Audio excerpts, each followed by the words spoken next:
Hi and welcome to another video update from the Fire Brigades Union, here in the Union's head office in London.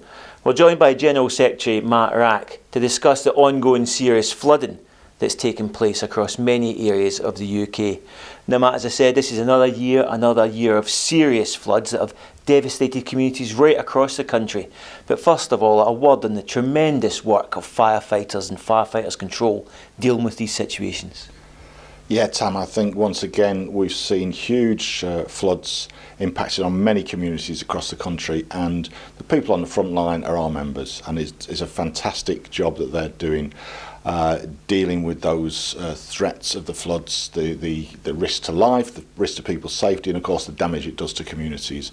And you see our members, I have to say, increasingly in better kit and better equipment than we used to have, but wading through water, flood waters, or using boats and so on to provide that support to our communities. It's fantastic to see, and they should be very proud of themselves, and I think every member of the union should be proud of them as well. Absolutely. Now Matt, you've been prominent in the national media, touring around the studios, making the point about a statutory duty. Still no statutory duty for the fire service in England. But just for the people out there, what does it actually mean, and what benefit would it give the fire and rescue service to have it? Yeah. Well, Tam, we've been arguing this since 2007. There were major floods in 2007, and I think it's noticeable. Anyone who's been in the fire service for any length of time will see that we're attending more and more of these major floods, and there seems to us to be a clear link to climate change and the debate around that, extreme weather events that are impacting on the fire and rescue service and the demands on the fire and rescue service. In terms of fire, we have a clear responsibility, but actually, bizarrely, although it's an increasing area of work for the fire and rescue service, it is not set out in statute.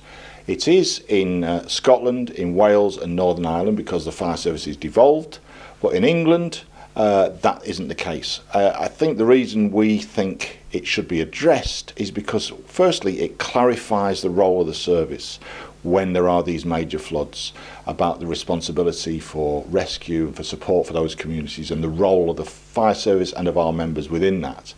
And let's not get away from it, it's also about funding. We say that clarity over that, I think, would clearly enable us and enable fire and rescue services to lobby government more clearly for the long-term investment and resources we need if we're going to plan for this. Because all the predictions are that with climate change we can expect these huge scale floods to continue and to see more of them, in which case we do need that investment. So that's the basic argument we've made. Okay Matt, now as you said, every time you turn on the news you can see firefighters out there 24/7 making rescues, working for the community. And of course the one person that has been absent in all this is the Prime Minister, and that's something you've pointed out in national media, calling the government response a shambles. Why so?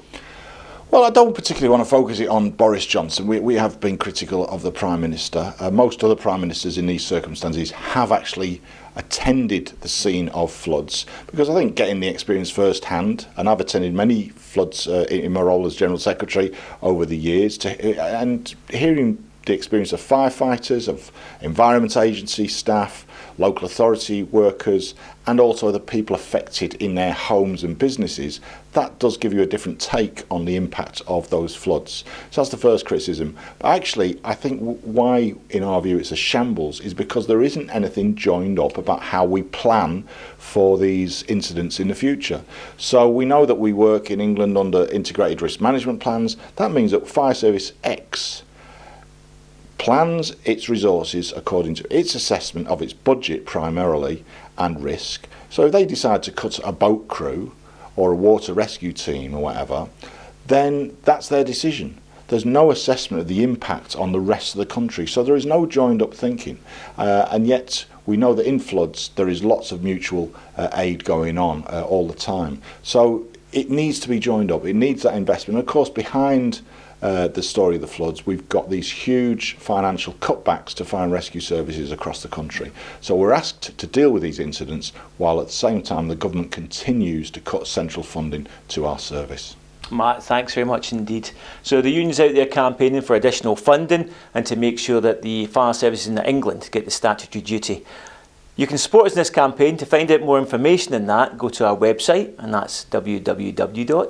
fbu.org.uk, or for more immediate work updates on the work of the union, you can go to our Twitter feed, and that's simply @FBU National. Till next time, thanks for joining us, and thanks very much, Matt. Thanks, Tam.